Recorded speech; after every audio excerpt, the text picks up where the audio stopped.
Burns collapsed beside his 10-foot-wide bed. The secretary, the only person who cared about him, called for a doctor. The doctor said Burns was suffering from anemia. As the boss's one true love, the secretary immediately tore open his shirt to donate blood, but the doctor told him that Burns had a very rare blood type. The secretary was willing, but unable to help. He only had ordinary type B blood. Burns urged the secretary not to be so pessimistic. After all, his bloodline was simply too noble for just anyone to possess. But the secretary didn't give up. He broadcast the news over the company's PA system, hoping some employee would donate blood for Burns. I give him my blood except for one thing. What's that? I don't wanna.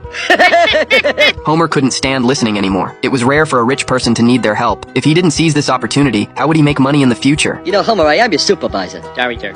Homer went home and asked Marge what his blood type was, but Homer had type A blood and couldn't help Burns. What he didn't expect was that Bart had the rare panda blood type. When Homer heard this, he spun around the house, jumped for joy, and hugged Bart tight, but Bart refused to donate blood. Yeah, you have the right to remain silent. Bart, you have to help someone in need. It's the only decent thing to do. No. That night, Homer was still trying to brainwash Bart, telling him that if he saved Burns, the Simpson family would live in wealth and luxury from then on. The next day, Homer brought Bart to donate blood. The fresh panda blood was relayed to the hospital. Burns, barely clinging to life, said he didn't want the transfusion anymore. He had already prepared his epitaph. As he spoke, the secretary took notes. As the fresh blood flowed in, Burns's body was instantly filled with strength. He yanked out the needle and stood back up. Burns became nimble and energetic, now patrolling the nuclear power plant 3 or 4 times a day. Mr. Burns, he's okay. Jackpot.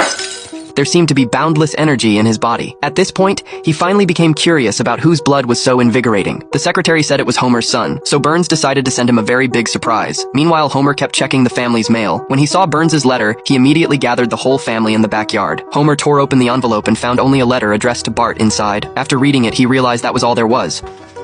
No, it's just a card! Homer was absolutely furious at Burns. No gold or diamonds. There wasn't even a card. But Marge believed that doing good deeds wasn't about getting rewards, but about helping others. However, Homer had promised Bart that after donating blood, there would be great wealth. But now there was only a useless thank you note. Homer took out stationery and planned to write Burns a letter. He wrote many bad things about Burns in it. After finishing, he couldn't wait to mail it out immediately. But Marge stopped Homer and told him to sleep on it and decide tomorrow. Please, homie. For me. Oh, all right. You always do that hand thing, and it usually works. Even in his sleep, Homer dreamed of getting revenge on Burns. But in the end, he actually fantasized about Burns becoming delicious food. Breakfast is ready.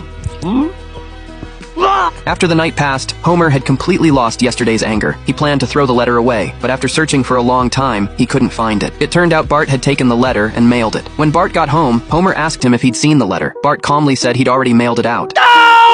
Yo, you mad in the morning? Homer was filled with regret. Then he